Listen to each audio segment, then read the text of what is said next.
The morning sun crept slowly over the ridge, spilling light across the valley like a golden tide. The world around Jacob Hayes' small homestead stirred awake. Crickets faded out, birds began their chatter, and the old windmill by the shed creaked lazily in the morning breeze. Jacob sat on the porch steps with his chipped enamel mug, the one that read Hayes Farm Est, 1946, though the farm hadn't really been a farm in decades. Just land, memories, and a pond his grandfather built when people still called this part of Arizona the Green Stretch. Quiet, untouched, the air still cool enough to breathe without tasting dust. His pond shimmered below the slope, a crooked oval of water ringed by cattails.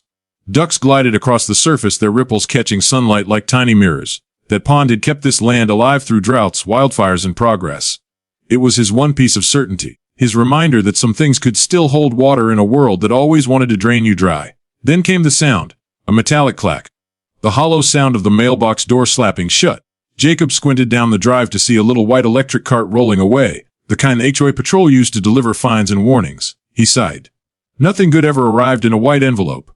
He took his time walking to the mailbox, as if a slower pace might change what waited inside. The envelope logo of the Whispering Pines Homeowners Association. A pine tree drawn so perfectly symmetrical it looked artificial.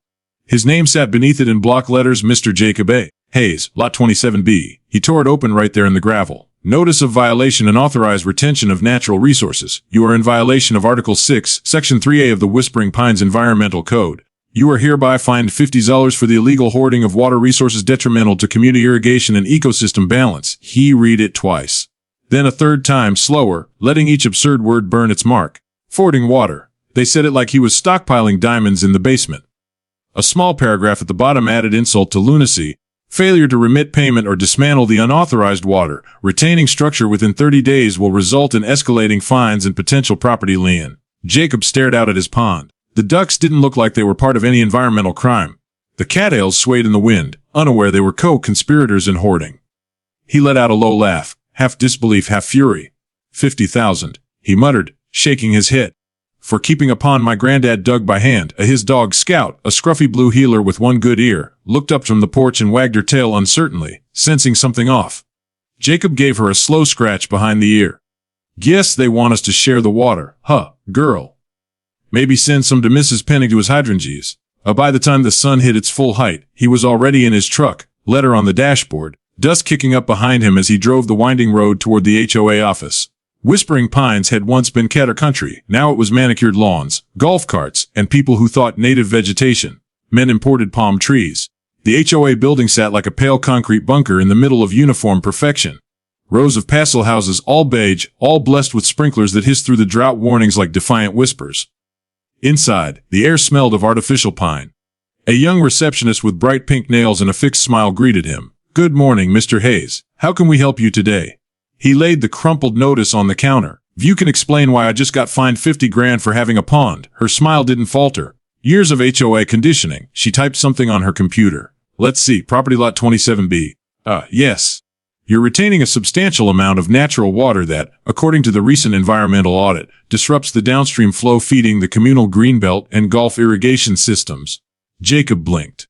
You're saying my pond is stealing water from the golf course? She nodded sweetly. Essentially, yes. Ma'am, he said slowly. That pond's fed by a spring that starts on my land. It's been there since before half this place was even built. My grandfather used to fish it. It ain't hoarding water, it's called having a pond. She glanced nervously toward the hallway. Perhaps you'd like to bring this up with the board directly. Jacob said. Think I would. The boardroom was sterile, too cold, too clean. 5 members sat around a polished table, each with a bottle of imported mineral water neatly placed before them. At the head sat Mrs. Pennington, 60-something, pearl necklace gleaming like armor. She gave Jacob a smile that could curdle milk. Monsieur Hayes, she began. If I understand you have concerns about your recent violation. Concerns, he said, voice tight. I got fined $50,000 for having a pond that's been there since 1958. Mrs. Pennington clasped her manicured hands. While I respect your family's legacy, we must uphold regulations. The new Environmental Sustainability Plan ensures all residents share natural resources equitably. Your property's water retention exceeds the permissible limit. Permissible limit, Jacob said, his temper beginning to flare. Lady, I'm not diverting a river. It's a small dam that keeps runoff from flooding my lower pasture. If that's illegal now, then half the county's guilty. Regulations are regulations, she said, with that same syrupy calm. You may appeal within 30 days, though such appeals rarely succeed. Her pearls caught the fluorescent light, gleaming like tiny white lies. Another board member, a man with perfect hair and a smug grin, chimed in. Have to understand, Mr. Hayes, the community's water needs are delicate. When one property hoards, others suffer. The golf course alone employs over 40 local workers who depend on healthy turf conditions. Jacob stared at him incredulous. You're defending a golf course while fining me for holding back a pond. The man shrugged. Fit's a question of fairness. Jacob took a deep breath. The room hummed faintly with the air conditioner. He thought about his grandfather building that dam by hand, hauling stones from the creek bed, sweating under a sun that didn't have to ask permission to shine. He thought about the frogs, the herons, the quiet life depended on that pond. He realized then he wasn't angry because of the fine. It was because of what it meant. They didn't care about water, or balance, or nature. They cared about control. He pushed back his chair and stood. You know what, don't worry about it. I won't appeal. Mrs. Pennington blinked. You won't. No, he said, slipping the letter back into his pocket. I'll let nature handle it. He gave him a nod that wasn't quite polite, then turned and walked out. As the door shut behind him, Mrs. Pennington frowned faintly. What do you suppose he meant by that? No one answered. Outside, the afternoon air was thick and hot. Jacob stood by his truck, looking out toward the hills that guarded his pond. He could almost hear the faint rush of water behind the ridge. A sound older, truer, and freer than any rule they could write on paper. He climbed into the engine and drove home. Scout barked when he arrived, running circles in the dirt. Jacob crouched down and gave her a scratch. Girl, he said softly, eyes drifting toward the dam. They want the water so bad. The wind shifted then, carrying the scent of wet earth. The sky looked heavy, swollen, like it was waiting. And for the first time in years, Jacob smiled. Not the kind of smile you wear for company, but the kind you give to yourself when you finally decide you've had enough.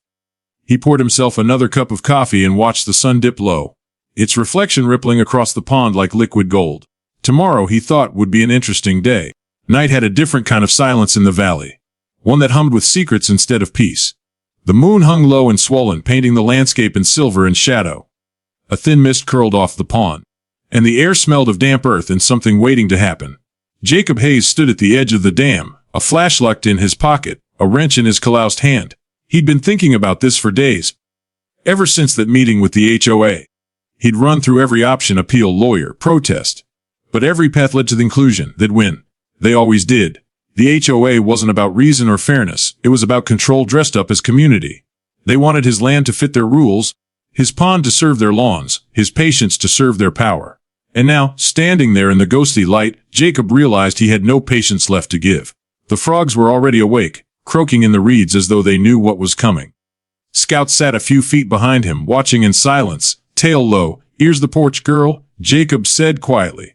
Ain't nothing here you need to see. She hesitated, then padded away through the grass, her shape dissolving into shadow. Jacob crouched by the spillway, the old dam his grandfather had built more than half a century ago. It wasn't much, just a wall of stone and concrete holding back a small lake of spring water.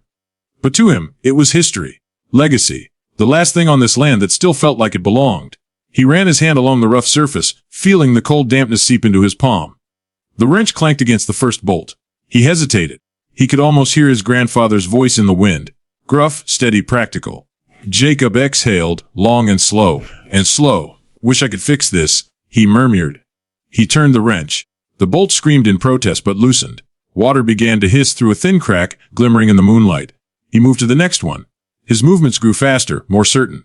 Each turn was a release, not just of water but of anger, frustration, all the small humiliations that had built up since the HOA had declared war on common sense. By the bolt, the sound of rushing water deepened, a steady growl rising from beneath the dam. The pond was waking up. Jacob stood back, chest heaving, listening. The air had changed. It was charged now, trembling with movement. The first real surge came suddenly. The dam gave a groove like a wounded animal, then a deep crack echoed through the valley. Jacob stepped back as a sheet of cold water burst through the base, slicing through the darkness. For a moment, he could only stare, watching nature reclaim what it had been forced to hold. The current built strength fast. Mud churned, roots tore loose, and the water roared down the slope like it had been waiting decades for permission. Jacob's heart pounded not with fear but with awe. It was beautiful in its chaos, like watching justice in liquid form. He backed up to higher ground, flashlight beam bouncing off the torrent. The stream widened into a river, cutting its way through the parched grass and down toward the sleeping community below. Somewhere in the distance, the faint hum of sprinklers sputtered out as the valley's drainage filled. By the time the sky began to pale at the edges, Whispering Pines was underwater. The golf course went first. The perfect green hills turned into rolling waves, sand traps swallowed by muddy swirls. The decorative fountain in the clubhouse courtyard spouted one last time but drowned under its own reflection. The water moved quickly, filling the ditches, pooling on driveways, climbing up manicured lawns. Jacob sat back on his porch steps with Scout at his feet, coffee steaming beside him. He watched it all unfold like a slow, inevitable story. When the sun rose, the light hit the water just right. It glittered across the neighborhood like a temporary ocean, peaceful and unstoppable. Ducks from his old pond had already taken flight, circling above before landing in what used to be Mrs. Pennington's prized rose garden. The irony wasn't lost on him. By mid-morning, the HOA trucks arrived. Small, frantic white dots cutting through the flood. People waded through deep water, shouting, waving phones, taking videos. A few had climbed onto roofs, clutching lawn chairs in disbelief. Mrs. Pennington herself showed up in rubber boots and pearls, her hair frizzing in the humidity. She stood on the road, staring up at Jacob's property, fury and fear fighting for control on her face. Jacob raised his mug in a slow salute. She stomped through the shallows toward him, water splashing around her knees. "Hayes," she called out, voice trembling, "what have you done?" He took a sip of his coffee, calm as the sky. "Didn't do a thing, Mom. Nature did. You released that dam. You flooded half the community," she shouted. He shrugged. "Well, you said I was hoarding water." Figured I'd share it around, a bang from her face, then returned in an angry flush. "This is criminal. You'll be hearing from our lawyers," Jacob chuckled, setting down his mug. "Ma'am, your lawyers can take a number. Last I checked, water doesn't belong to you, or to me. It belongs to the land. Maybe it just got tired of being fenced in." Behind her, a few residents stood ankle deep in what used to be their driveways, watching silently. Some looked angry. Some looked amazed. A kid on a bicycle was laughing, riding circles through the puddles. Mrs. Pennington turned, shouting at them to get inside, to call emergency services, to do something. But it was clear no one was listening. The HOA's perfect order had cracked like Jacob's dam, and nothing could hold it back now. Hours later, when the county trucks finally came rumbling in, sirens wailing, Jacob was still sitting there, calm, watching the water slowly begin to settle. Reporters showed up by noon, their cameras catching the reflection of the flooded valley and the old man who'd let nature handle it. Someone asked him if he regretted it. Jacob looked past the microphones, past the flashing lights, to where his pond used to be, a wide, empty basin now, but alive with the promise of returning grass, reeds, and frogs. "Regret," he said quietly. "No. The land remembers what it needs. Sometimes it just takes a man to remind everyone else." When night fell again, had begun to recede, leaving behind silt and debris and the faint outline of where lawns used to be. The golf course was ruined, the clubhouse stained and quiet. But out in the fields, wildflowers were already pushing through the wet soil. Birds gathered by the new stream that cut town. A new river, one the HOA couldn't regulate, tax, or control. Jacob sat on his porch one last time, the moon bright above the valley. Scout lay beside him. Tailflick Dam was gone. The fine would come, of course, maybe lawsuits, maybe worse. But he felt lighter than he had in years. He tilted his head back, listening to the frogs sing again from the new wetlands below. "Guess we ain't hoarding anymore," he said softly. "We're just giving it back." The wind carried the sound of running water down through the valley, past the drowned roses, the broken sprinklers, the quiet clubhouse. Nature had taken her due, and Jacob knew better than to stand in her way. For the first time in a long while, the land felt free. And so did he.